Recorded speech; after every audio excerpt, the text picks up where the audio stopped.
how many people died so that you could be here.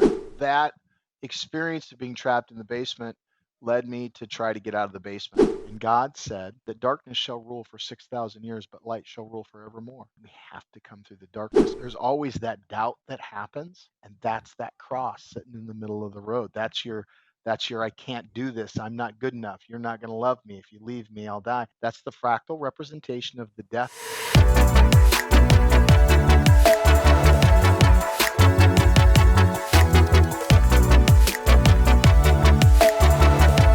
Welcome to episode 52 of Super States, Practices of Transformation with me, your host, Joshua Peters. Super States explores the connection of using altered states to access either personal or professional growth. And in every episode, we talk to world-class experts, industry leaders, revolutionary thinkers who share the latest information, tools, and their own personal stories to inspire us on our journey. Make sure to subscribe to the podcast through your favorite host, or you can subscribe on YouTube. That way you'll stay up to date with Super States. And if you enjoy this show, please give me a 5-star review on any one of those platforms. That's the best way to help the show grow. This week, I speak with Steven Twohig. Steven is a guide who practices a form of strategic contemplation called shadow work, diving deep into the unconscious mind to unlock insights, to break through barriers, and to heal those long-term wounds that can keep people stuck in cycles of suffering. Steven has an extensive background in business and in personal development, and as well as a deep understanding of the human psyche. And he guides his clients to unravel those stories that steal joy and to connect them with the deepest parts of themselves. Turn down the lights and let's lean into a journey into shadow work with Steven Twohig. Welcome to Super States. And Steven Twohig, I'm excited to have you on the show today. I'm looking forward to this, Joshua. Great. Well, Steven, just to get started, let's just jump in with tell us what you do and how that impacts people, how that makes a change for people's lives. Oh, yeah, you jump right in. He said, jump right in. And then he said, there's this water that doesn't have a bottom. Let's start there, he said. So I suppose the easiest way would be how we met. We met. You were part of a men's group. How long has that men's group been meeting? Oh, I think about 5 years now. Wow. Like so guys, he's got this men's group. It drips. There's something about it. Like I do container work, which means that I work with groups of people. It can be anywhere from one person, one-on-one, all the way up to I work for Tony Robbins, so I've been in front of thousands of people. But the container work is what my research and what I'm doing right now is I'm noticing how the mind plugs in, and he's got this container, folks. I don't know how many people were on that call. When everyone is there, we've got 9 people right now. Nine guys, and these guys are all solid, and they're grilling each other. Oh man, I mean it was beautiful. So I facilitate groups, and I'm what you call a shadow guide. Um, I practice a form of strategic contemplation called shadow work, which is the act of diving into the deep conscious to unlock insights, break through barriers, and heal wounds that have us stuck in cycles of suffering. But I've spent 10 years working with Tony Robbins, and in that time did a lot of implementation work, and have for the past 4 years been blessed to be able to work with plant medicine intimately, known as ayahuasca, and work with integration. And so I've married what Tony taught me, strategic integration and implementation, with shadow work, and come up with this new practice called turning within. That's a form of shadow work. So you're right. Like that's just kind of the shallow end of this very Yes. deep pool. How does shadow work? What kind of a difference can that make for people? Like, give us a little bit of an idea of why someone might want to explore their shadow. Well, I mean, shadow again. It's strategic contemplation, so you got to witness it, but it's diving in and looking for the source of things, and so it helps answer the question, that you don't know you're asking. That's the best way to put it. If I told you right now to grab love, you couldn't grab it. But if I asked you how your relationship with those you love is, you'd be able to tell me where that is, right? Mm. Shadow work is the practice of really getting underneath the surface of things, and getting to the rawness. Now, I mean, people come to me for various reasons. Um, I had one, two, three. I've got three people now that I've helped them uh, build, scale, and exit their business. That hero's journey, a business is a spiritual sport. I've worked with considerable amount of couples that come together, and their hero's journey is tied intimately with each other. And I've worked with. I spent 2 years working with the homeless in Colorado Springs. I spent um, multiple years in the addiction field. I spent over 10 years working with Tony Robbins in the business sector. So there's really not an area of life, Josh, that shadow doesn't touch, because it goes down into the core of you. Yeah. So okay, you've given us a little bit of a taste on how you got to this point, but what is your own hero's journey? Share, give us a little bit of your journey here. Yeah, so because I'm what you might people would call me a hero, a wounded hero healer, but I wouldn't call myself a healer. I'm a technician at best. I've bumped my head against every block that you could think of. I've done every stupid thing you could think of. Um, there's nothing tragically hip or terminally unique about me. But when I was 3 years old, my stepmother trapped me in a basement. She beat me, she starved me, she pulled my hair out, and then she would stick me in the basement during the day when my dad was at work, and then let me out. At the end of the day, apparently I look like my mom, and if you say anything, I'll kill you and your sister both. This went on for a while, and at 3 years old, that's pre-verbal. It's not like you can. It's not like you can say anything. You know what I mean? And at Yeah. 3 years old, mom and dad are God, Right.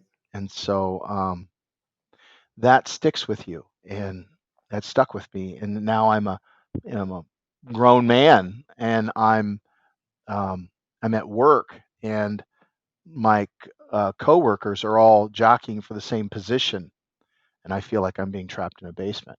Mm. Or I'm on date night with my wife, or I'm building my business, or I'm at the gym, or I'm in the parking lot.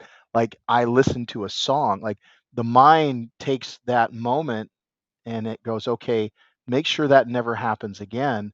And then the mind automates all meaning and fractalizes that, because the mind wants to conserve energy, and it looks for that in every facet of my life. And so a 3-year-old boy that's afraid that he's going to be trapped in the basement looks a lot different than a grown man who has built very complicated, sophisticated systems to make sure that he never gets trapped in a basement ever again. And that's the world that we're all living in. The National Science Foundation suggests that over 95% of your thoughts are repetitive. Just, Mm. go back in and look at your days. Isn't it true that Friday comes, we know what Friday feels like, we know what Saturday feels like, we all know what Sunday feels like, we all know what Monday feels like. And some of us have Monday as the day that we get to live our mission, and some of us it's not like that, and some of us Friday is the day. But we all have these resets, and you start to look at the structure of it. We have these feelings, and that structure of that. The other problem is National Science Foundation suggests that over 85% of your thoughts are negative. They're attack thoughts, awfulizing, negative bias, confirmation bias. I believe that it's what I call survival rooted thinking. So I believe that the mind has three directives. Most of our current train of thought, I believe most of our society says that everything is survival rooted. Like, the ego is just trying to survive. In the psychedelic world, you hear people that want to do an ego death, and they want to kill off the ego. And I start off with the premise that everything happens for a reason and it serves us. And if I do that, if I really practice that, well, then I got to really believe it. And if I really believe it, then that would mean even the ego would be there for a reason, Mm. which changes the conversation ever so slightly. Well, we're not trying to kill the ego then. The ego is the surface of thought. That makes a lot more sense. And so, what if the primary purpose of the mind was to make and navigate meaning? Mm. What if that was the primary purpose? But through 3.5 billion years of survival rooted programming, like an ocean like a drop of water is to the ocean, right? The survival rooted how many people died so that you could be here, and how much of that is in your consciousness now, and you're standing on and you're floating on top of that, thinking you're just the little bitty dot that's on top of it, but you're the whole ocean. Make no mistake, you're the whole ocean.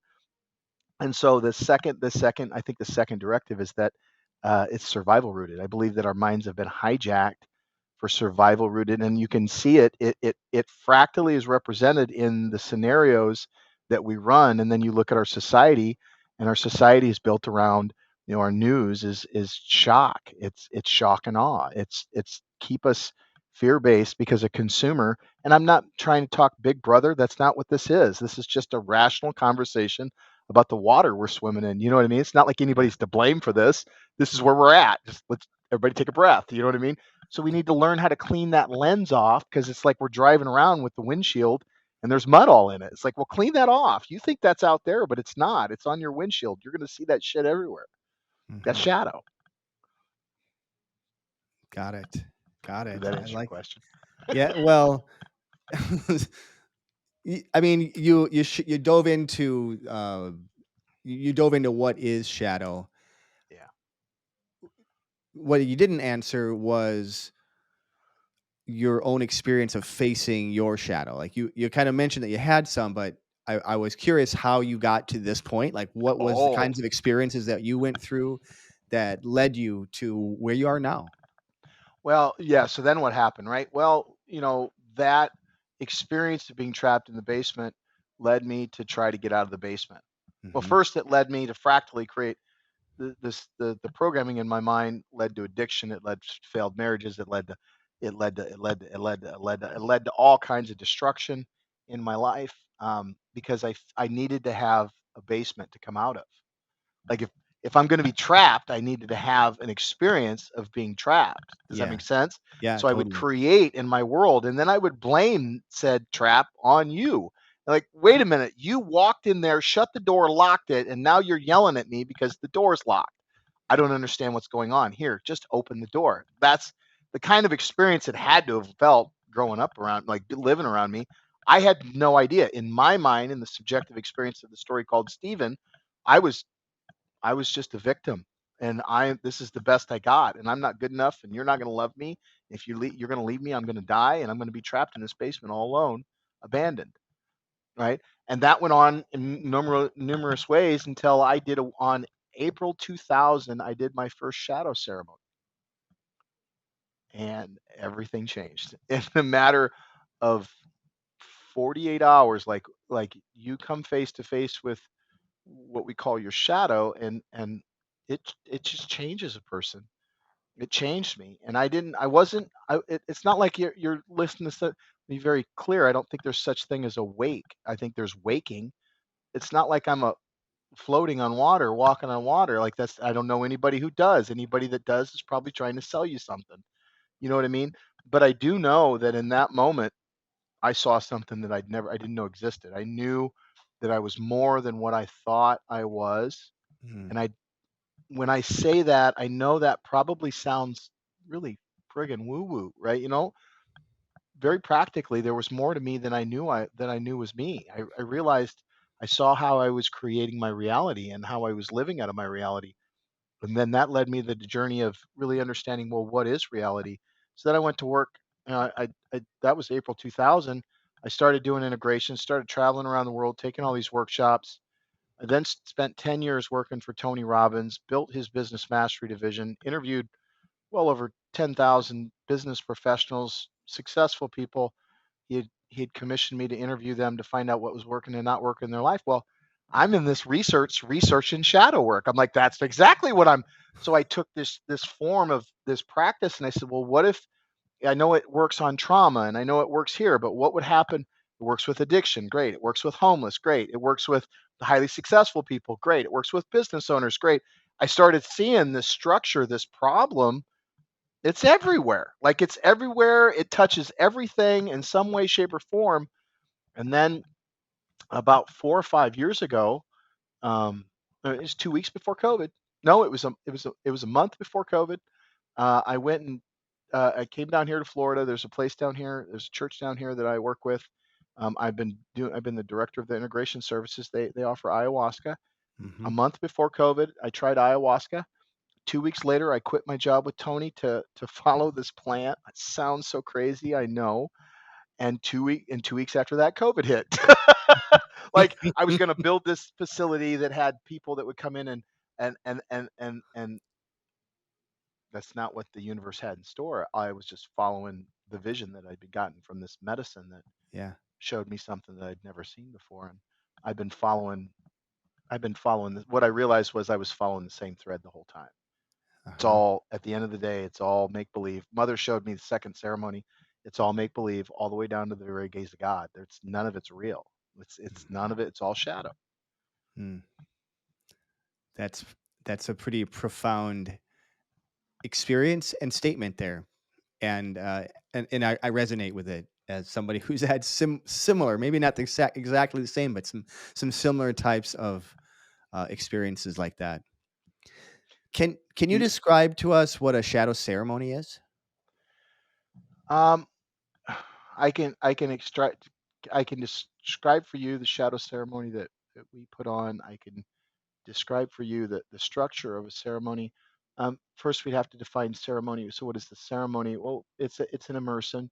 It's not like you go to a Tony Robbins event and it's everybody kind of sits around and you've got your notepad and they're phenomenal events. And Tony's called the chairman, still family. I can go back there today. Like love everything, love the mission, love everything they're about. But this is a little different.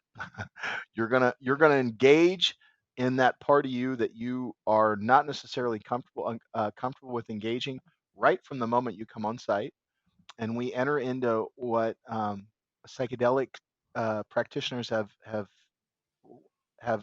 clarified as altered space, Hmm. limbic space. Um, Stanislav Grof calls it holotrophic state, Hmm. a different state of being, and we will travel down into the same states, same places that you would go if you were working with psilocybin, or you were working with ayahuasca, or you were working with ibogaine, or you were working with any of the other master teacher cannabis, any of the other master teacher plants, and we go into the same spots, but it's a more strategic dive, and we take the ego with us, so to speak. So it's a little. It doesn't make it any easier. Let me be very clear. Doesn't make the process any easier, but it can be a little easier for the ego to sometimes integrate it. Plus, it's not so difficult on your stomach. So ayahuasca could be a little bit much of the stomach. So this is a non psychedelic experience, as I understand. Then. That's right. That's right. Hmm. We've talked about because the process really was taught to us by 23 years of shadow practitioner experience, working with the medicine, showing me here, now step here, now step here, and giving me like the psilocybin gave us the well, um, tied with, if anybody's heard of Tokopah Turner on belonging, phenomenal book. If you've not picked that up, folks, Tokopah Turner, phenomenal book. Um,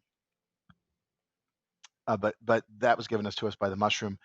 Mother is the whole structure was taught to us by Mother Aya, and so it's all there structurally from the plant medicine, but there's no. The thought was at the end of the road, what we want is the experience of you are the medicine. Hmm. At the end of the road, what you find out is the nature of all this stuff is you are God having a Joshua experience, Hmm. and it's a very practical statement. This is not a woo woo. I can get you there. Like I can take you there step, step, step, and you're not going to be able to blame it on anything other than you walked in this direction. And at the end of the road, how did you get here unless you created that reality? Well, there's no other way I could have gotten here. Exactly. And that goes all the way down to the literal very gaze of God. And so um, we talked about putting psychedelics, but I'm hesitant because of that, because it gives you such a profound awareness of what I call your axis mundi, your center. Hmm. It's not the medicine that took me there. I got there all on my own. I know who I am now because I knew who I am, not because the medicine told me who I was. Yeah. What would you say is most misunderstood about shadow work? That well, geez, the list is long but distinguished. It's funny because just shadow in and of itself, there's all this shadow around the word shadow. It's in its like it can't be more like wow, that's about as on the nail as you can get. It's this dark witchcraft, is this the pentagram, all that. Like no, none of that is true. Absolutely not. Although I will tell you that many of those people are more open to it because of the shadow of Christianity, which is a shadow. It's a shadow of the religion, automatically doubting anything else because that's the way you were programmed to be, which is shadow in and of itself. Hmm. So there's the current definition of shadow is the parts that you hide, repress, and deny. Okay. But when we start to deal with the structure of shadow, what is a shadow? Shadow itself, there is no such thing as a shadow. Like you can't point to a shadow. There's a construct that's running underneath the consciousness that is casting a shadow, but there's not an actual, just like there's no, like if I take this flashlight and I there's no actual shadow here. There's nothing here, right? It's the same way when we're talking about the shadow. You are deeper than what you know, but most people are surface dwellers. They Hmm. think that shadow is the parts you hide, repress, and deny. No, those are the parts that are casting the shadow on the construct that you're living out of. But your life is nothing but shadow at the end of the day. Hmm. So the biggest misconception is that shadow, I believe the biggest misconception is that shadow is just this dark, uh, it's the darkness in you. And yes, it is that. It definitely is that. And that's a great place to start. But it's so much more than that. Like most of you is in shadow. Most of you. You Hmm. are only 120 bit. Like the human mind can take, I think, process like 36 gigs of data at any given time. Your conscious thought is 120 bits. So what is shadow? Well, it's all that other stuff is shadow because it all had to structurally create this reality. That 120 bits, it's not just the 120 bits. That 120 bits is just what you're aware of. It's all that other 36 gigs had to hold you up so that you could have this awareness. Hmm. And so the misconception is somehow shadow is this thing. No, it's a system. It's all the systems that are alive underneath you that are running. And if I've got this thing running below me that tells me that I'm going to be trapped, I got this feeling that I'm going to be trapped. But on the surface of my life, there's nothing that's going to trap me. But seeing isn't believing, believing is seeing. So now everywhere I look, I'm looking for how I could be trapped. And a tree falls the way it leans. So now Yeah. I'm leaning in that way. That's shadow. That's me anticipating an outcome. Well, how often does your mind do that? That's all the mind does. The mind is just built of that, Yeah. right? Yeah. So like in all that is the misconception. It's just how do you explain that? Well, in the explaining, it all gets lost because it's shadow. That you know what I mean? And I'm sure there's a genius. You go to Jordan Peterson or you go to somebody else, and they're going to tell me I don't know what I'm talking about, and they're going to say that no, and they're going to give you a much simpler explanation. They're probably right. I don't need to argue with anybody. At the end of the road, what I'm concerned with is when people come to me. I had a guy that come to me today. He had a client. He's a client. He's got his wife very very well do lives on an island, and guy does a lot of work. Like this guy, he's worked with iboga, he's worked with bufo, he's worked with ayahuasca, he meditates. The guy owns you know what I mean. He's not working 9 to 5 like most of us. You know what I mean. He spends all his time working on himself, Yeah. but yet here this guy is thinking that somehow he's not good enough. So Hmm. first off, all you listeners, do you have time to spend 10 to 12 hours a day on yourself? That's pretty hard when you think about it. And I want you to consider for a moment here, this guy is busting his ass to feel like he's good enough.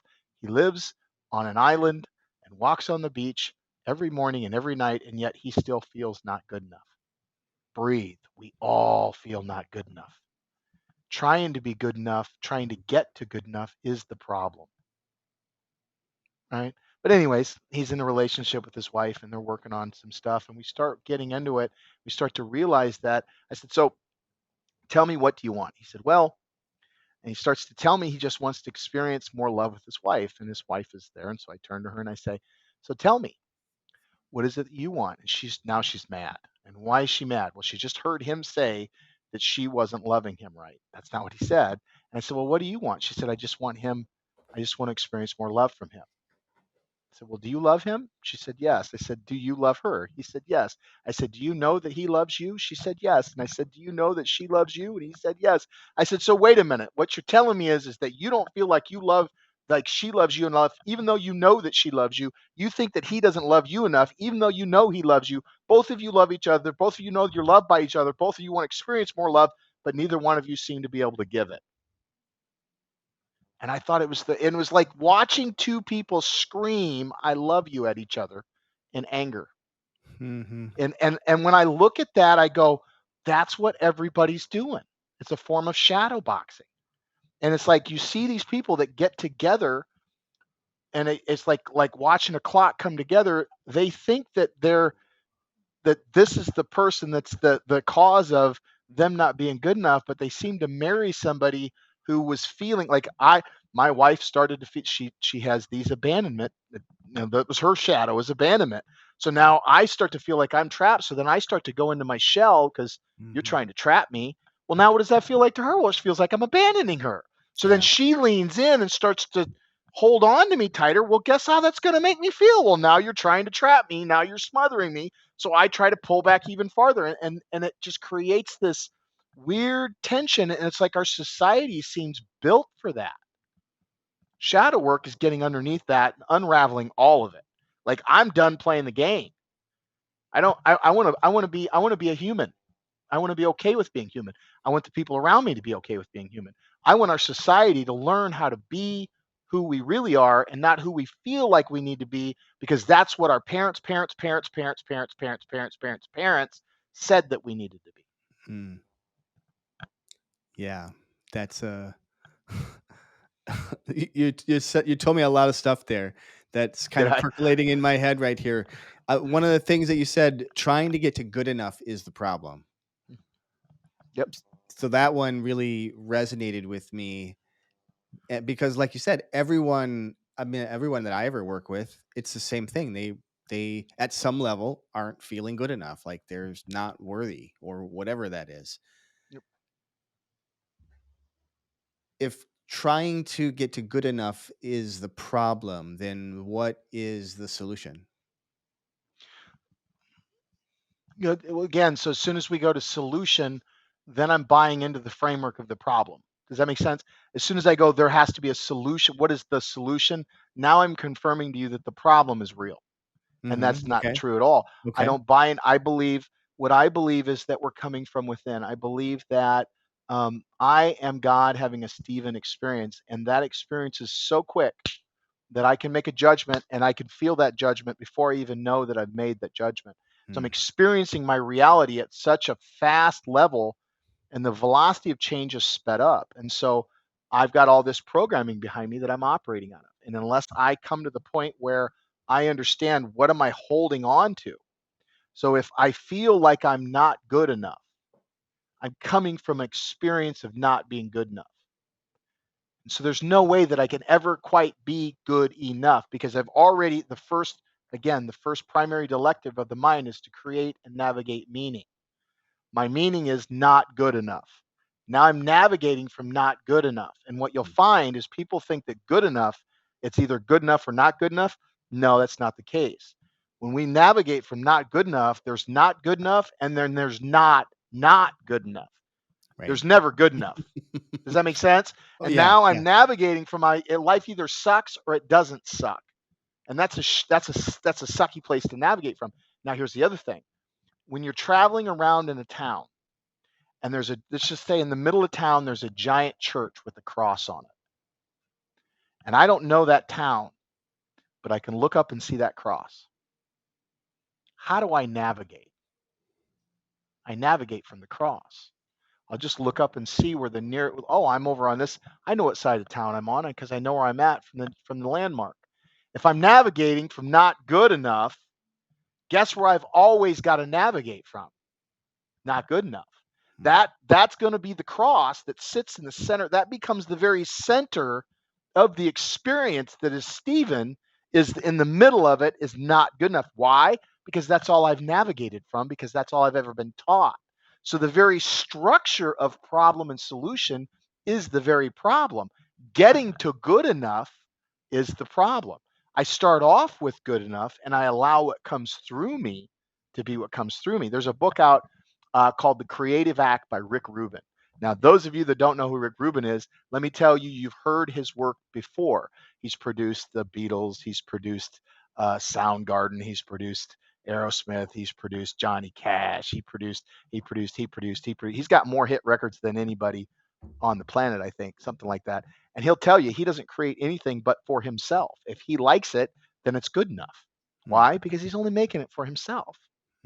He's not making it for it to be enough. As soon as I make something to be enough, then I'm coming from not enough. There's a story. There's a Sumerian creation story. That one of the oldest stories of creation. You have uh, God toiled over heaven and earth for 1,000 years, sacrificed for 1,000 years to create human.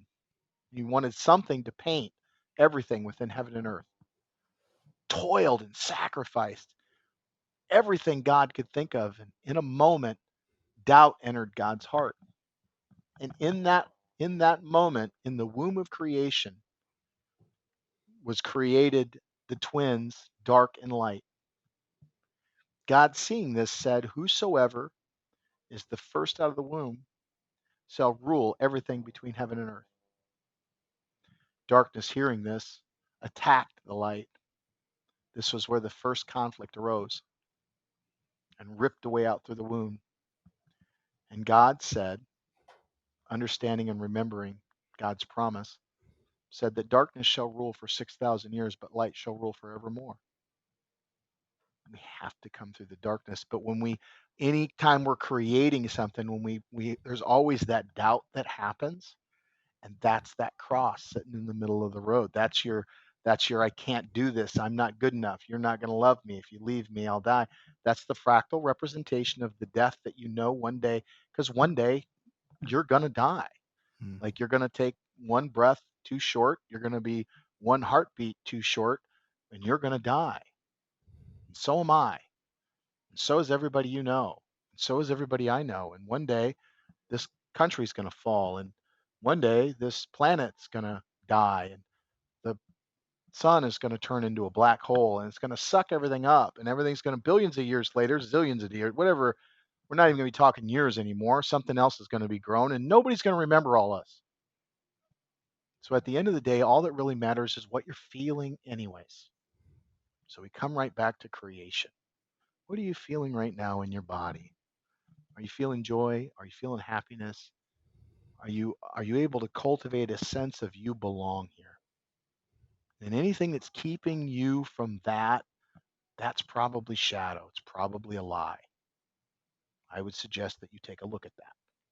Because anytime you try to navigate from making that go away, I went and spent 10 years working for Tony Robbins. I was flat traveling around the world speaking in front of thousands of people. Like I was living mission at the highest level, making more money than an Iowa boy should ever make in his time. And I was miserable. It was more miserable then when I was selling than when I was selling long distance to little old ladies and it for MCI. And the reason why is because I kept feeding that shadow, thinking that finally maybe I would feel good enough. Maybe finally I wouldn't get trapped by that bum monster. And the more I fed it, it grew by the same size by how much I fed it.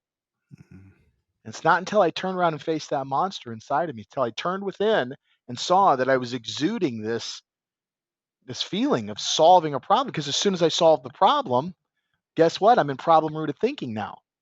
What's the mind going to look for? Next fucking problem. Next fucking problem. Next fucking problem. It's like that's the fucking problem. Sorry, I went on a rant. No, I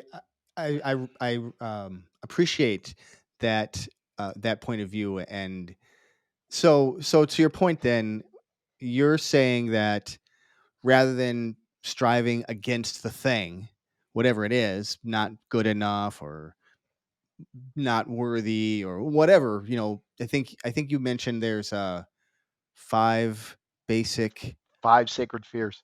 five sacred fears. Yeah. I call them five sacred fears. Yep. Can you give us the five sacred fears? Yep. Yep. So I'll give them to you, then I'll tell them why you call them sacred, because everybody Okay. goes, well, Yep. why you call them sacred?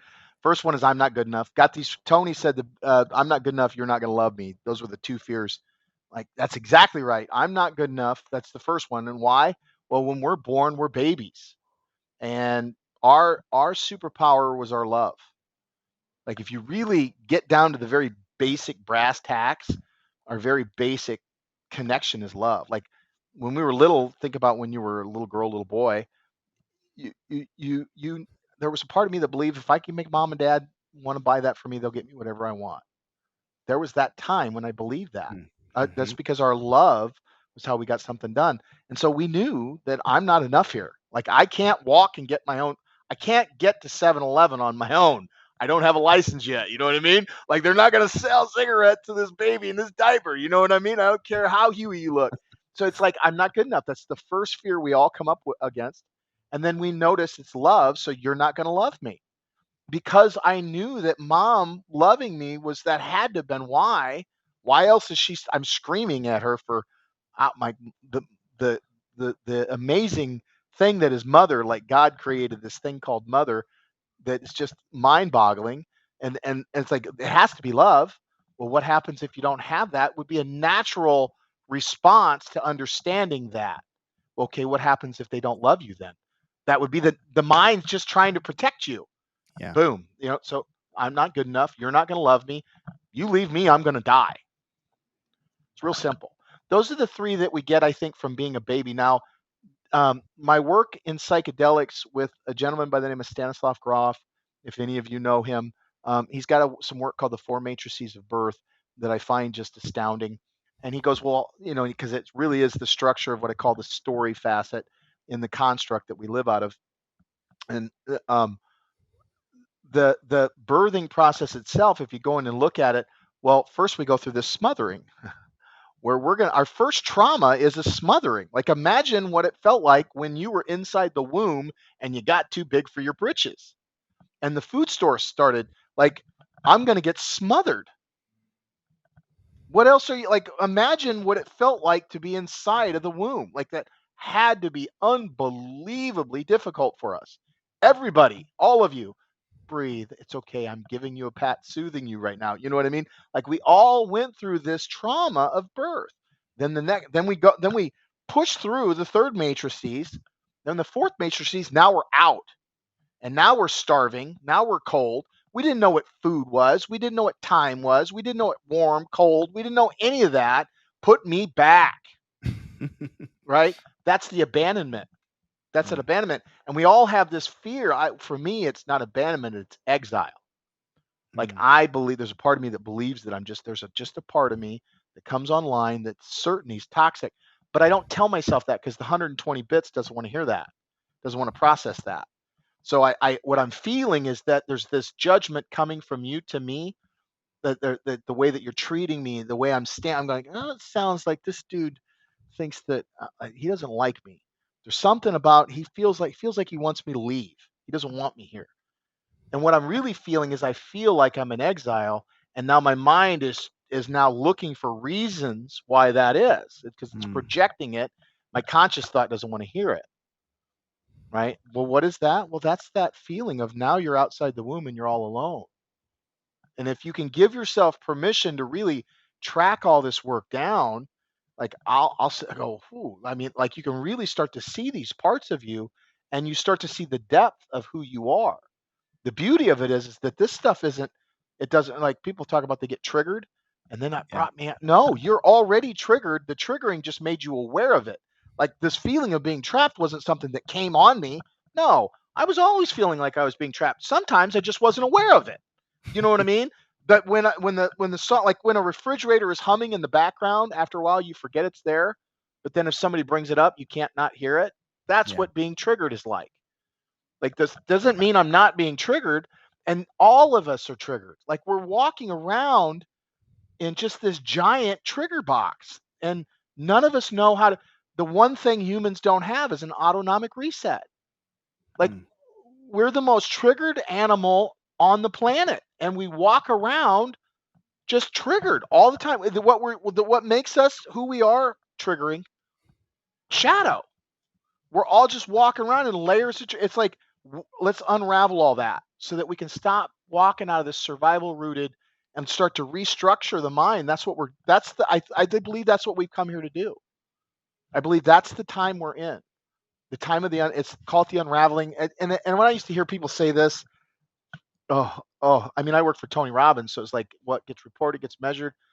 But the woo woo, sometimes I would go into the woo woo of it. Like now I get it. I understand what they were trying to say. It's not very practical. Things are changing. And we've been brought here.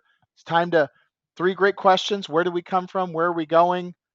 Second question is where are we at? Third question is who's going to clean it up? We're the answer to all three of those. Hmm. That's what I think. Hmm. Powerful. If someone is interested in looking at their shadow, what would be the simplest way for them to start that process? That the thing is I think that they're already doing it. If they're coming, if you're hearing, if you're on this podcast, then they're definitely, I know they're doing that, right? So if this isn't something that, if it's your podcast, right? So I know Mhm. they're doing that. But I think that as humans in general, I think we're all doing this. Again, shadow work is strategic contemplation.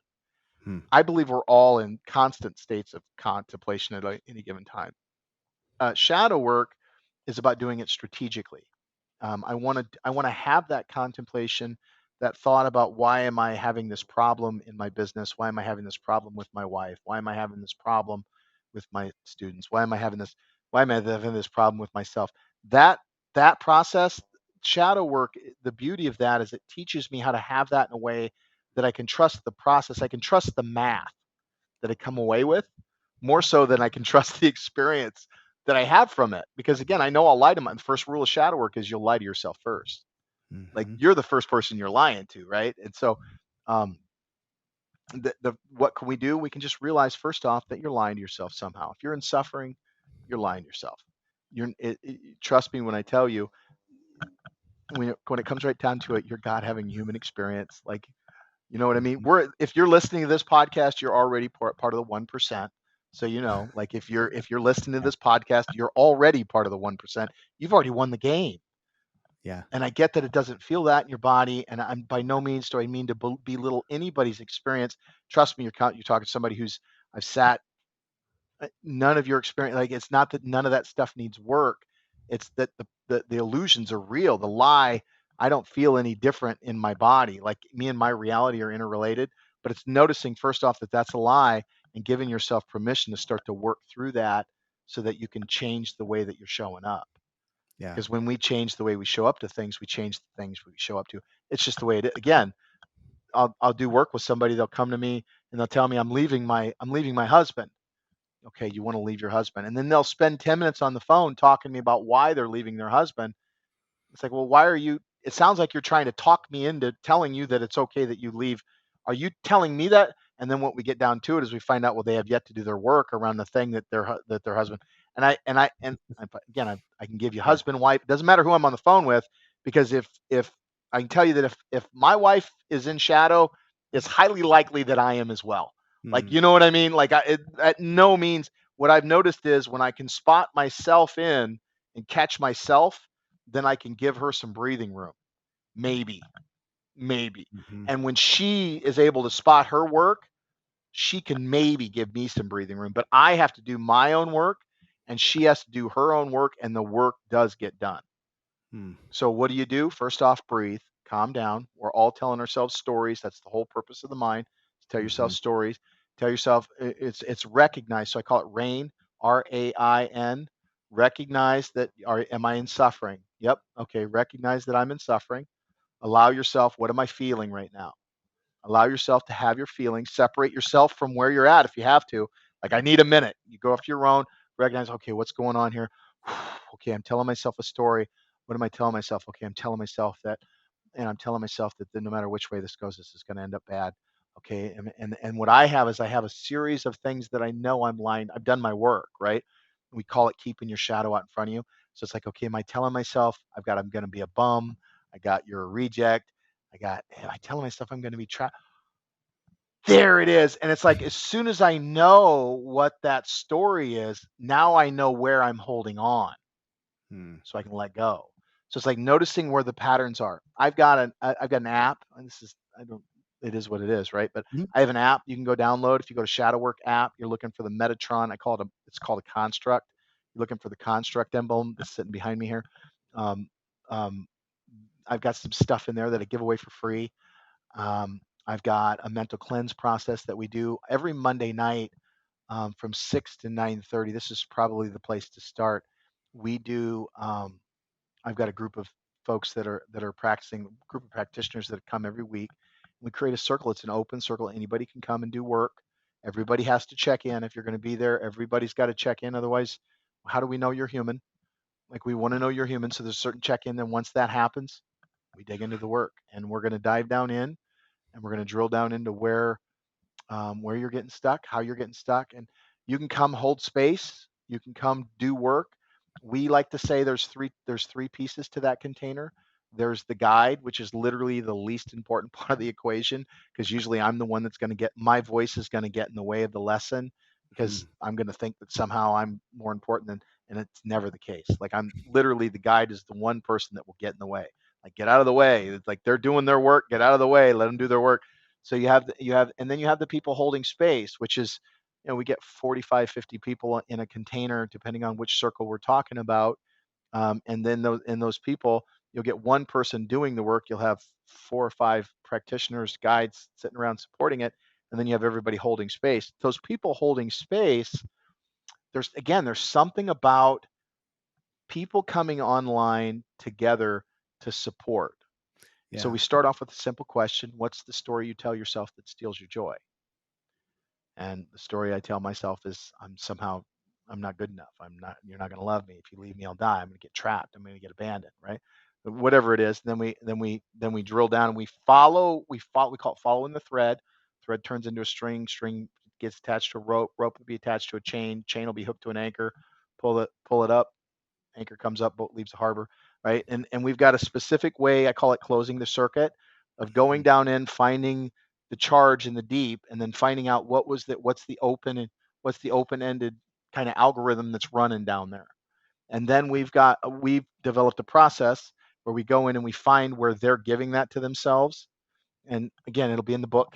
By Mhm. now, by the time this comes out, you should be able to get the book. It's called Turning Within. And if you read the book is going to take you through the process.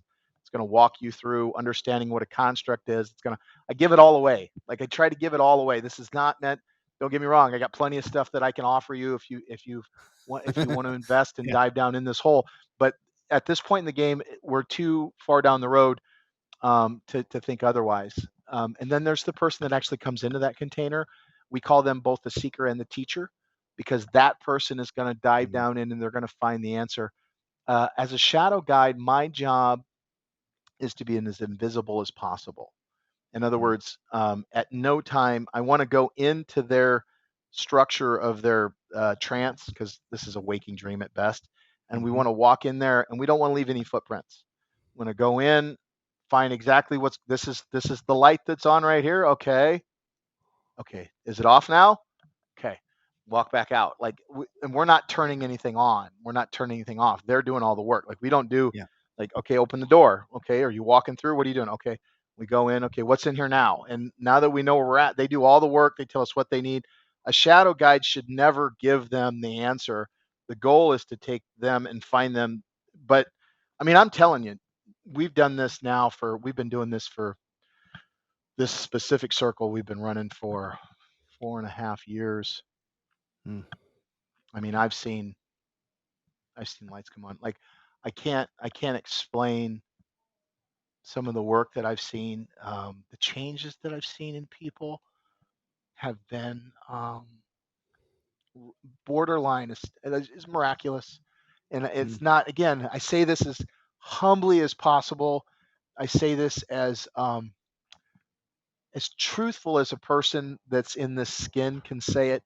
It's the real fucking deal. Like this mm, tribe has come together and created something that's very unique. So that's Monday night from 6 to 9. If you go to theshadowtribe.com, that'll take you to our group, and we put the link in there for that.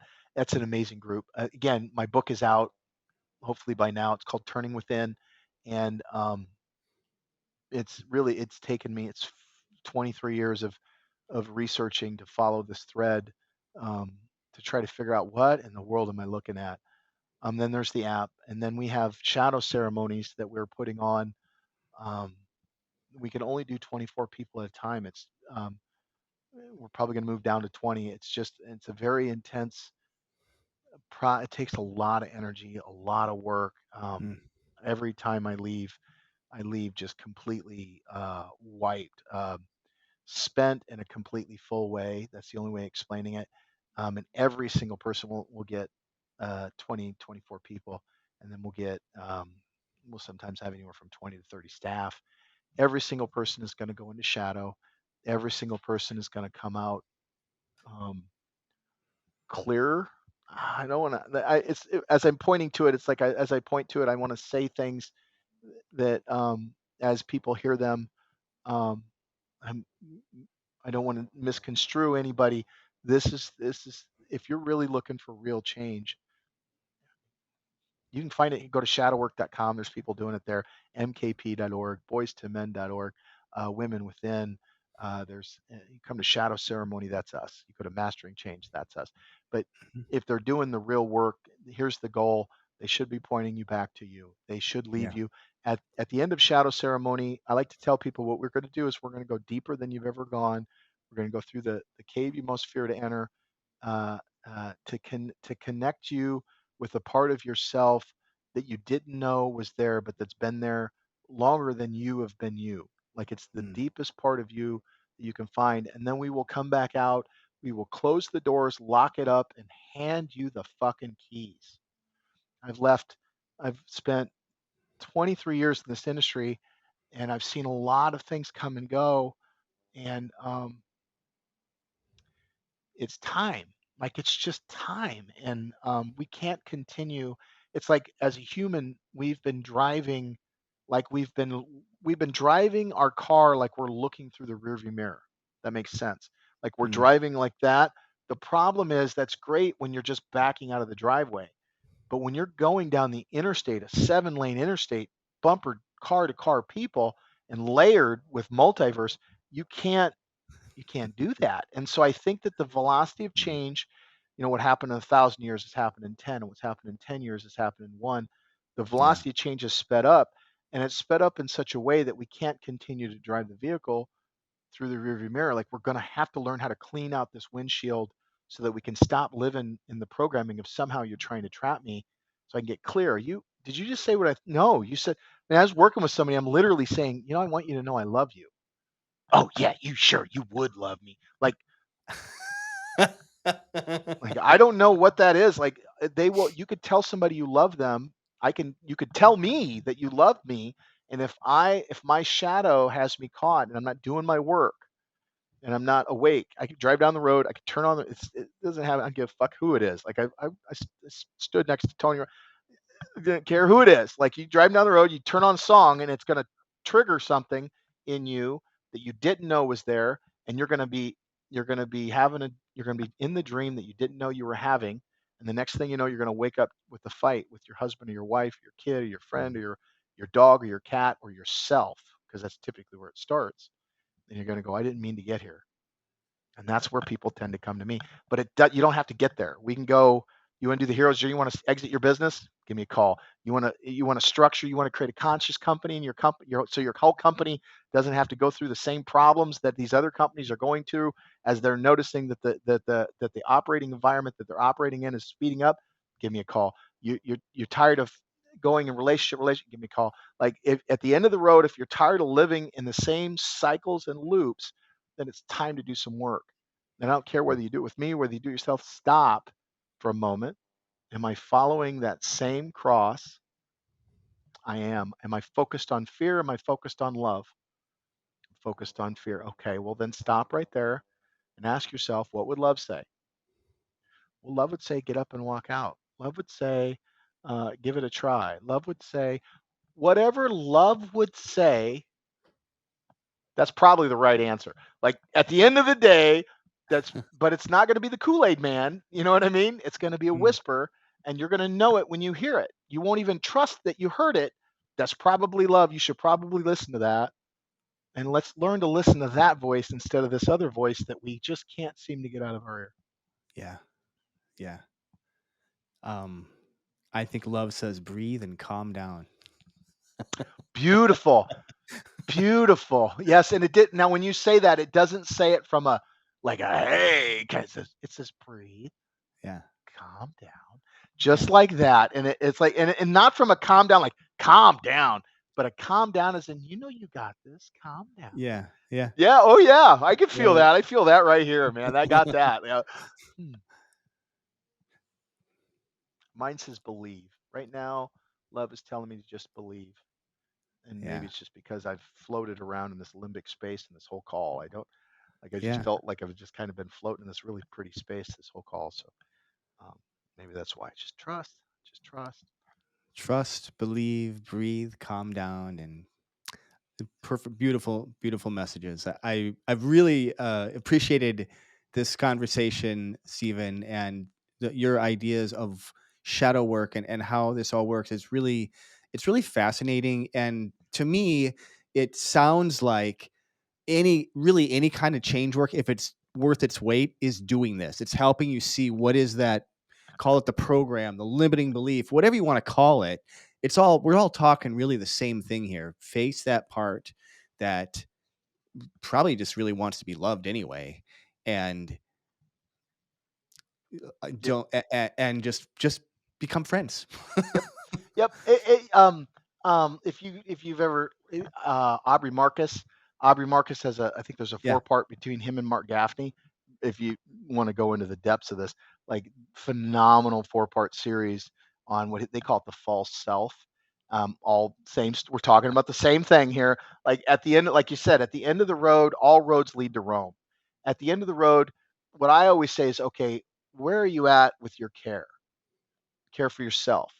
Care for always care for self because I have to put my mask on. I can only love you through me. I can't love you like me getting up on the cross. This is always the thing. You always see people that get up on I call it get up on the cross. We need the get off the cross. We need the wood. You know what I mean? These people that want to they're martyrs, right? And then I I know that martyrdom piece, but that part right there, thinking that somehow they're going to get love out of that. You're not getting love out of that. You're teaching people to make you a martyr. That's all you're doing. You're just teaching people.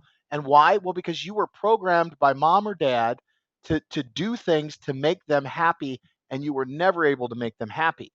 So you were programmed mm, to be responsible for somebody else's well-being, even though you were too small to ever manage that adult's life. And so up on the cross we went. So first off, stop. Where's the care for yourself? Oh, I don't have any care. Okay, well then we got to stop right there.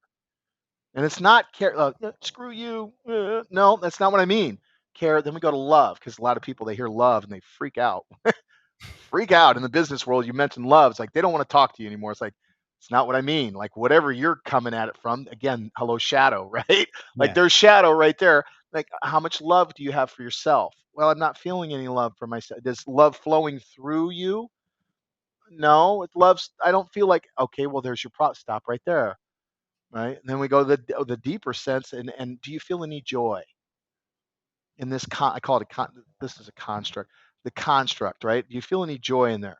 No, I don't feel any joy. Okay. What's the story you're telling yourself that's stealing your joy? I'm telling myself that she doesn't love me.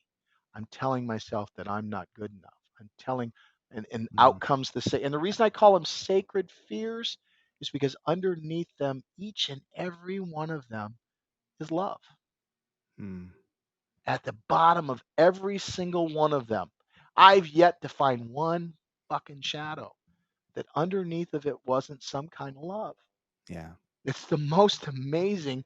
Like when you find it, it's like every single place where I suffer, there's a gold deposit sitting there of love Yeah. that I left when I was whenever and left it down there and said, I don't ever want to touch that again because it was so painful to touch that. Or mom taught me to never be a bum. She pointed to all that she used to run with Hell's Angels types, right? Don't be like them. You're bum, bum, bum, bum, bum, bum, bum. So that came online, and that's all I did was look around. Don't be like that. And my mind just, and what was that? That was love for my mom, Mm. not love for the woman that was my mom, love for the archetype of mother that was inside of me. That I love this thing called mother so much that I would create a material manifestation of the possibility of being a bum so that I could feel like I was enough for this woman. All that programming completely unconscious in me, Yeah. completely unconscious, running from working for Tony Robbins and always feeling like at any moment I could be a bum, like certain of it, like the sun was going to come up tomorrow, certain of it, all because of that. Like all love at the bottom of it. It's all love. It's like, can you get to that spot, and how much love can you actually take? How good can it actually get? And I'm telling you, the stuff that you see in people's Mm. lives, when I let go of the belief that somehow it's like watching these weights, people are just floating down to the bottom of their lives, and they just let go of these weights, and you just see their whole life just kind of everything. Yeah. It's because it's a geometric. What does it impact? It's geometric because now they're interacting with their surroundings. Now I'm not looking for how I could fall. I'm looking for what if this works. And so now, because my mind, seeing isn't believing, believing is seeing. So now I have 3 doors in front of me. I thought all I had was this failure door, and I was always looking for that. All of a sudden, I see this new door open up that I didn't know was, but was there the whole friggin' time. Yeah. And all of a sudden, now I'm taking, and you see this in every, all of a sudden, you see these geometric grows. And I mean, I'm telling you, man, it's what I live for. I quit working with Tony, following him around to go follow this plant, to watch these lights come on. It's been the best decision. I love what I do, and I love how I do it, and I love working for Tony. Man, I'm telling you, it's picked up since then. The work that I've been able to do with this tribe has been astounding. I love your message and what you're all about, Steven. Thank you so much Thank for you. taking the time today. Thank you. I hope you enjoyed this episode. If you did, please go ahead and leave me a 5-star review on this podcast. That's really the best way to expand this message, and it would mean a lot to me. Don't forget to subscribe to this podcast on YouTube so you can stay up to date with Super States. Also, let me know what kind of topics or guests you'd like me to cover in future episodes. You can just respond in the comments below. You can also find me on nearly all the social media sites out there at Joshua Ray Peters. That's REY. I promise I'll answer your comments. I'll see you all next week. Remember now, you carry the seeds of change inside. So stay curious, keep growing, and embrace your transformation.